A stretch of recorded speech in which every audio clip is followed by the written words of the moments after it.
Thank you and welcome back to the final segment of the show for today. We're talking to Mr. Lonnie Graves, the author of Ain't Millipus and Her Wheel. And of course, Mr. Graves has another book that will be published, or has been published and will be distributed within the next few days. And of course, Mr. Graves, let me welcome you back to the third segment. Let's pick up on this profile that you've given us, covering all of these years and all of these experiences, too, that I'm sure that so many people relate to, because I've been able to relate to a large number of things that you're saying. Let's pick up where you wish. Well, I would like to write one thing. In the 30s, we couldn't vote in the primaries in Falls County up until in the 30s, and I was a young man, but when the law was passed, I got a notice from the county from somebody to ask vote for the judge in our county, and on the day that was some sort of a little bit of anxiety, I should say, because no black people voted in the county for you could vote in the national election, but not in the county. And so when I went to the town that morning and to vote, there were several black people across the street from the school, where the white school where we were voting. And I said, "Have you all voted?" He said, "No, we're not." I said, "Why?" He said, "Well, we just don't know." I said, "Well, I said, I know what the Constitution, the 13th and 14th Amendment said when I was in school. I know what and it said. I said, I repeated. I said, I'm gonna go over there, and I'm gonna tell them if they ask me why I want to vote. I'm gonna tell them that, but I'm gonna repeat those amendments." And I went with that card that I had by myself. I walked over there, everybody standing out there in the yard looking at me, and I walked over that schoolhouse, and I walked to that building, and told the guy, and I knew his name. I called. I said, I came to vote. He said, "You did?" I said, "Yeah." He said, "Well, okay." He gave me a pencil and paper, and I voted. And I walked on back over there across the street where the street divided the blacks from the whites. And when I did that, they said, "What happened?" I said, "Nothing happened. I voted." And I'm the first person in that community that voted, and I was a youngster.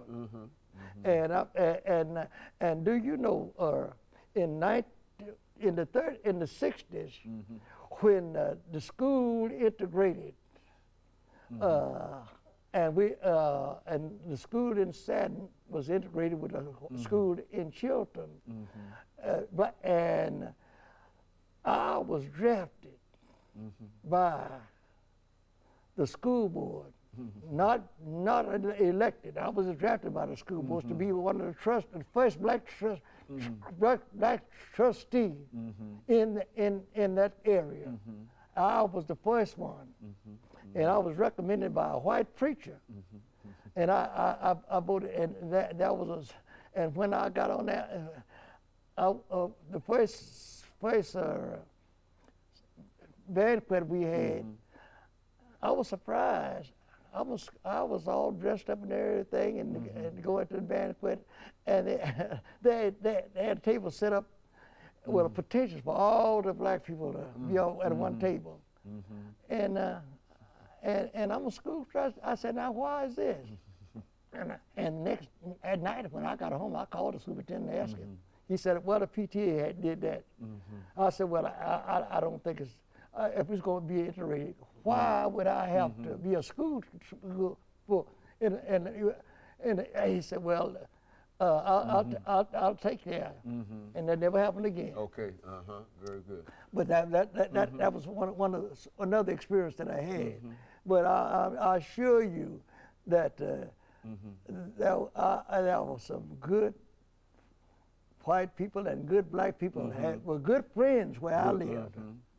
But it was white and black. That's what it was, and I'm just telling the truth. Well, that is the truth. Go on, yeah. That's what we. And so, but I was able to just when my first child that went to college, the white man that I worked for gave him a check, gave me a check to give him, and that's how it was. The Aunt Millipus, this white man that I worked for for 34 years, had a son and went to school and A&M College, and he went on. He's a doctor. He's still in Dallas. He's one of the most famous doctors, not only in the United States, in the world.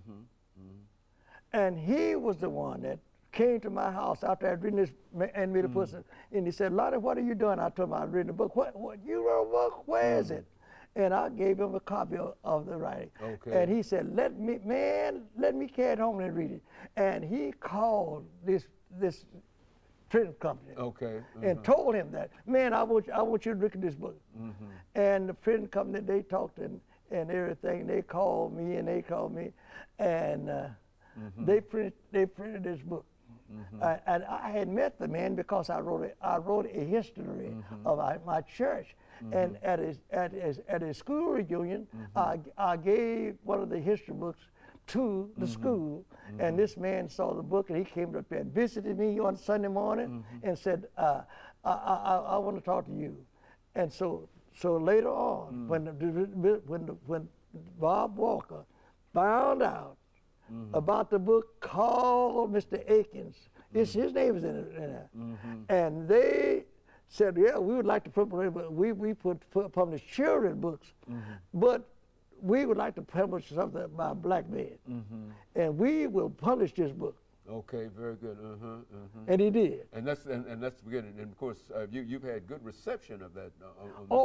I've had people. I had a lady called me from Utah, Salt Lake City. I have had a lady to read the book. She teaches at Rice University in Houston, and she is from Turkey. And she said, what you read, I've been so, she said, I just like to meet you. I would just like to meet you. Well, in a real sense, I think that's why we have you here today. We had an opportunity to read the book, and we were so impressed by the information that you gave, and Mr. McGill was so convinced in terms of who you were, and what a honor it would be, in a real sense, for us to be able to talk to a 93-year-old man who has written a book, and at the same time is also working on another book. You know, I mean, that's very, very optimistic in terms of who you are and what you're planning on doing, but your life, I think, in a real sense. Well, I think, and Larry McGill, I raised that boy, and I thank the Lord for him. He's just like one of my children. Well, he thinks the world of you too. Well, I can attest to that. We think a lot of each other. Now, I want to say this: I wrote a book, a story, because I love murder mysteries when I was younger. And I wrote a murder mystery, and this white lady that I can tell you worked for this family. We call ourselves, we're just family. We're family, and so she said, "Lonnie, I want to read the book. If you wrote it, I want to read it." And she set up one night with handwriting.